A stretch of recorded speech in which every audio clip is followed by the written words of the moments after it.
स्वागत है आप सभी का एक बार फिर से मनी कैम क्लासेस में। और आज हम लोग अपनी इलेक्ट्रोकेमिस्ट्री को ही कंटिन्यू कर रहे हैं। हम लोग 19 लेक्चर पढ़ चुके हैं इलेक्ट्रोकेमिस्ट्री के और आज का लेक्चर नंबर 20 लेकर के आया हूं, Faraday second law of electrolysis.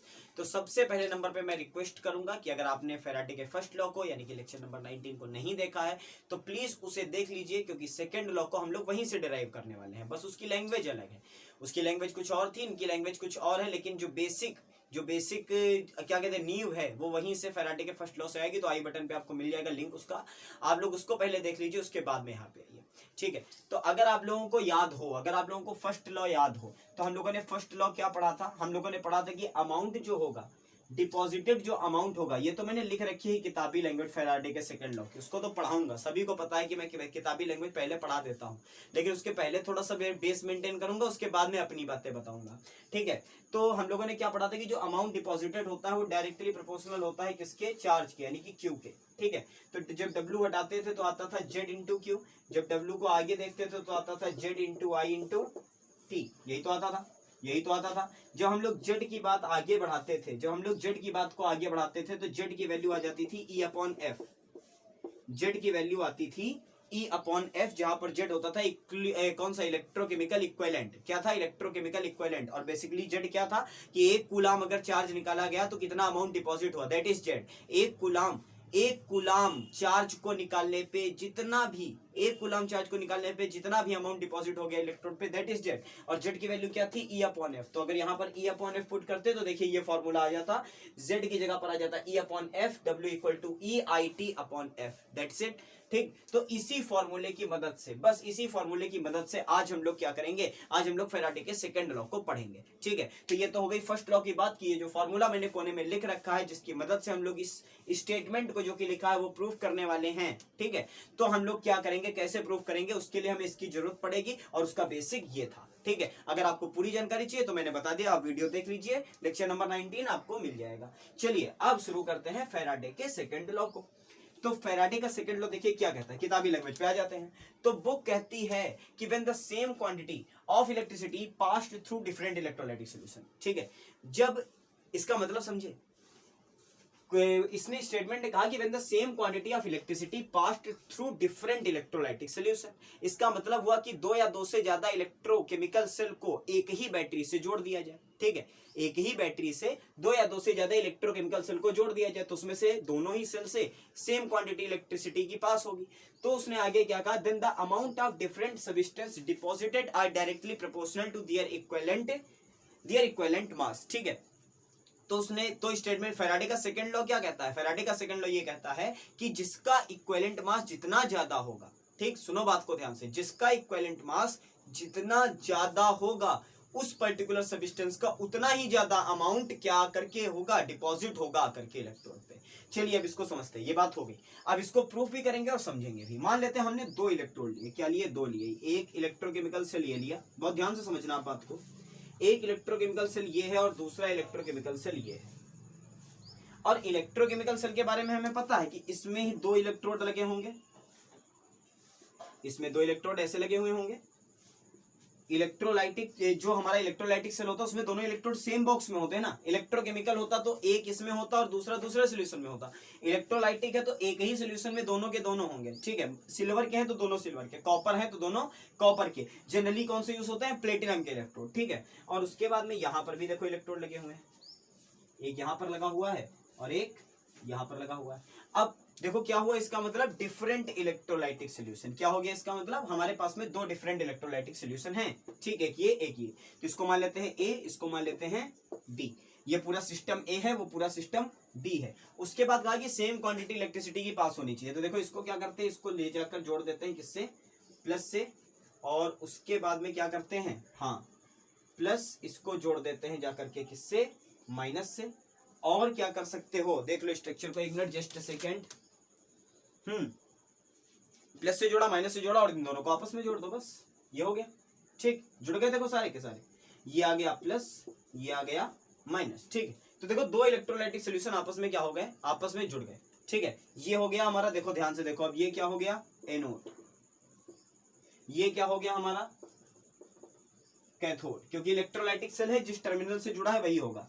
ये हो गया, देखो इसके अंदर अपने आप कौन हो गया भाई? ये कैथोड, और ये क्या हो गया अपने आप ही एनोड। ठीक, तो देखो सीरीज मिल गई ना, जैसे सीरीज में सेल जोड़ते थे कक्षा 10 में फिजिक्स में, पहले जोड़ा एनोड फिर आया कैथोड फिर आया एनोड फिर आया कैथोड, तो सीरीज मिल गई हमें, और सीरीज में ही जोड़ना है, पैरेलल में नहीं जोड़ देना है, क्योंकि पैरेलल में करंट बढ़ जाता है। ठीक, याद है सभी को, पैरेलल में करंट क्या होता था, I1 निकल गई, I2 निकल गई और I3 निकल गई, क्योंकि सीरीज में क्या होता था, करंट सेम पास होता था, तो बस सीरीज में जोड़ने हैं सबको।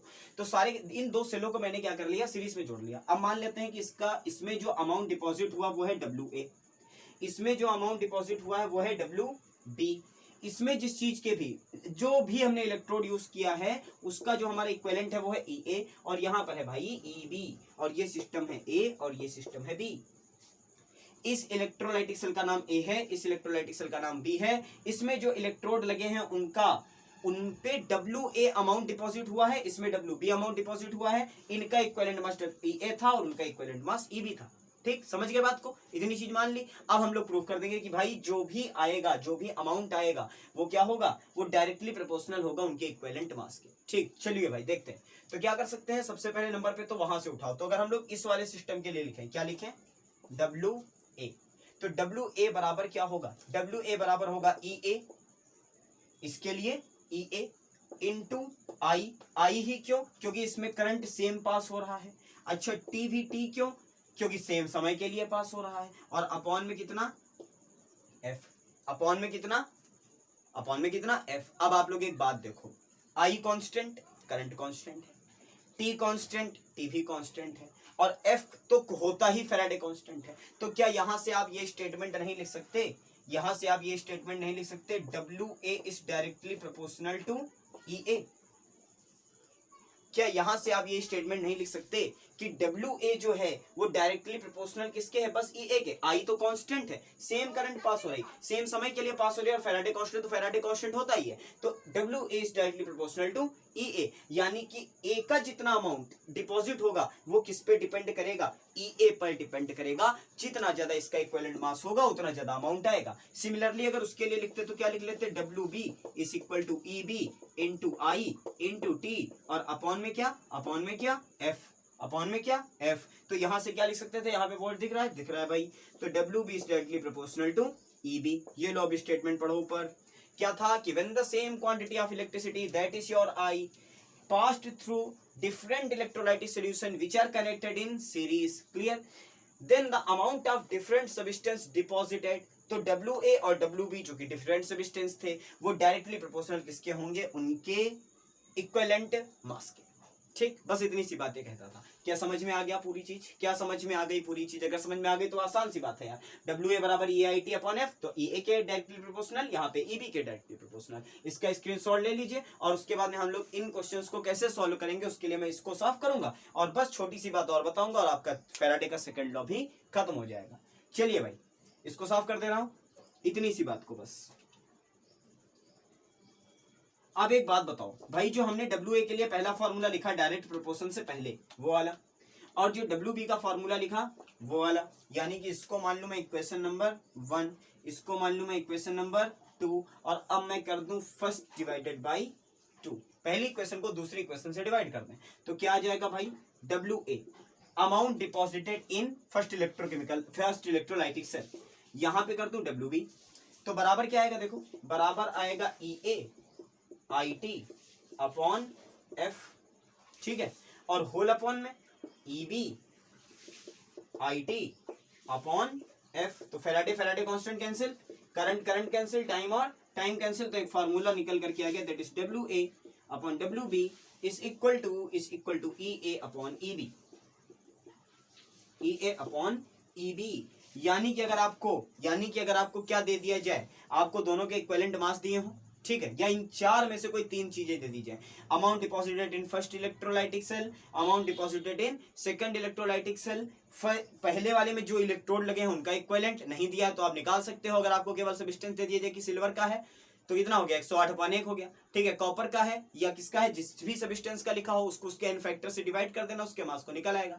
तो ई अगर ई बी अगर आपको नहीं दिए हैं तो भी आप फाइंड कर सकते हो अगर आपको सब्सटेंस दे दिया जाए। तो इन चार में से जो भी आपको निकालना होगा, अगर कोई तीन पता है तो आप चौथा क्या कर लोगे, फाइंड कर लोगे। और बेसिक यही यूज है फैराडे के सेकंड लॉ का। ठीक है, तो आसान सा टॉपिक था, अगर फैराडे का फर्स्ट समझ में आया है तो ये तो हलवा हो गया यार आपके लिए। ठीक है, नोट करो। चलो आगे बढ़ जाए, एक और टॉपिक है उससे और खत्म कर लें, और उसके बाद में हम लोग क्या शुरू करेंगे भाई, बहुत इंपॉर्टेंट टॉपिक शुरू करेंगे, और वो होगा हमारा, क्या होगा, इलेक्ट्रोकेमिकल सीरीज। ठीक है, तो इलेक्ट्रोकेमिकल सीरीज को जब पढ़ेंगे उसके बाद ये चैप्टर खत्म हो जाएगा पूरी तरीके से, और उसमें भी कोरिजन पढ़ना नहीं है। ठीक है, अगर आप लोगों ने वीडियो देख लिया है मेरा कौन सा, जिसमें मैंने बताया है कि कौन कौन से टॉपिक आपके हटे हैं, तो आप लोगों को पता चल गया होगा। चलिए बढ़ते हैं आगे। तो अगला टॉपिक, हेडिंग डालिए करंट इफिशियंसी, हेडिंग डालिए अपनी कॉपी पर करंट इफिशियंसी। अब ये कौन सा टॉपिक आ गया भाई, करंट इफिशियंसी नाम का। तो छोटा सा टॉपिक है, इसीलिए दो टॉपिक एक साथ पढ़ा रहा हूं, और छोटा सा इसलिए क्योंकि आसान भी है। करंट इफिशियंसी, तो करंट इफिशियंसी का मतलब क्या है, इफिशियंट मतलब क्या होता है भाई। देखो हम लोगों को पता है कि किसी भी एनर्जी को पूरी तरीके से तो नहीं बदल सकते किसी दूसरी एनर्जी में, तो हम लोग इलेक्ट्रोलाइटिक सेल में करते क्या है कि हम लोग इलेक्ट्रिसिटी को अप्लाई करते हैं और केमिकल एनर्जी को इकट्ठा करने की कोशिश करते हैं, बस यही तो करते हैं। तो हमारे जो भी फॉर्मूले, हमने फैराडे के फर्स्ट लॉ में कुछ फॉर्मूले पढ़े, फिर फैराडे के सेकंड लॉ में कुछ फॉर्मूले पढ़े, यही तो पढ़े। तो वहां पर बेसिक चीज हम लोग क्या निकाले कि इलेक्ट्रिसिटी को अप्लाई करने पर कितना अमाउंट हम इकट्ठा कर लेंगे, किसी केमिकल का, किसी एलिमेंट का कितना अमाउंट हम इलेक्ट्रोड पे डिपॉजिट कर ले जाएंगे, बस यही तो पता करने की कोशिश है हमारी। तो भाई देखिए, जो हमारी प्रैक्टिकल वैल्यू आएगी ना, जो प्रैक्टिकल वैल्यू आएगी, प्रैक्टिकल वैल्यू जो आएगी, इसीलिए इफिशियंसी कहा गया। हीट इंजन पढ़ा होगा लास्ट ईयर, तो उसमें भी इफिशियंसी जो होती है वो परसेंट में निकाली जाती है, और इफिशियंसी जिस चीज की 100% है वो पूरा का पूरा वर्क कर रहा है। तो किसी भी चीज की इफिशियंसी बिल्कुल 100% नहीं हो जाती जब तक वो आइडियल नहीं हो जाता। ठीक है, तो जो प्रैक्टिकल वैल्यू हमारी आएगी वो कुछ डिफरेंट आएगी, बहुत ज्यादा फर्क नहीं होगा बट कुछ डिफरेंट आएगी। और जो हमारी एक्सपेरिमेंटल वैल्यू आएगी, प्रैक्टिकल और एक्सपेरिमेंटल तो एक साथ लिख सकते हो, कौन सी वैल्यू, थ्योरेटिकल।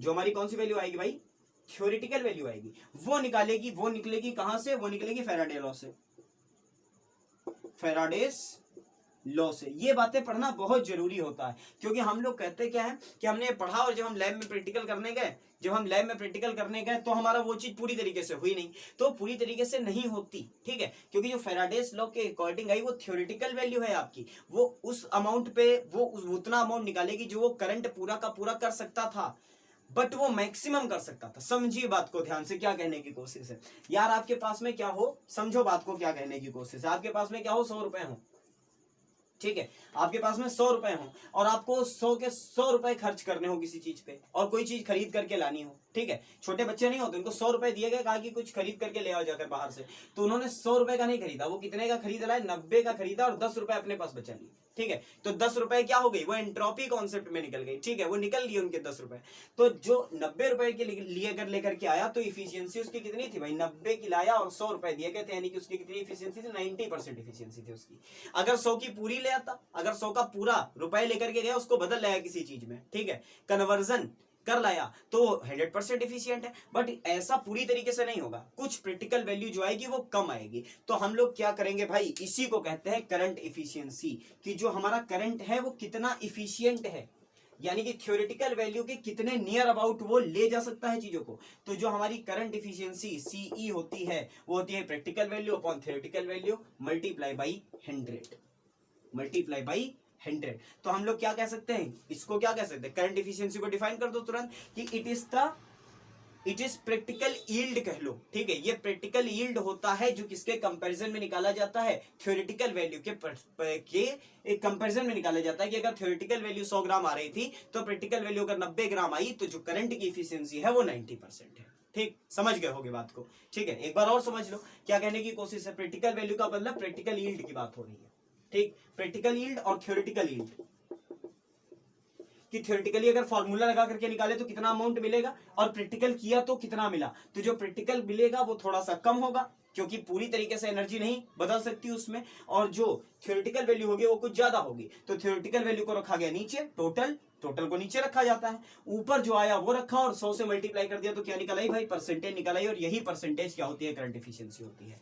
यानी कि ओवरऑल बात और आसान शब्द कर दूं, इससे आसान नहीं मिलेंगे यार। और आसान क्या हो सकते हैं कि जो परसेंटेज होता है किसी भी अमाउंट का इलेक्ट्रोड पे डिपॉजिट होने का, जो परसेंटेज है टोटल अमाउंट के कंपैरिजन में, that is your current efficiency. बस इससे ज्यादा आसान नहीं किया जा सकता इस टॉपिक को। तो 2 टॉपिक हम लोगों ने आज पढ़ लिए और इसके बाद में हम लोग क्या करना शुरू करेंगे, अपनी इलेक्ट्रोकेमिकल सीरीज शुरू करेंगे। लेक्चर नंबर कौन सा होगा, वो लेक्चर नंबर आएगा 21।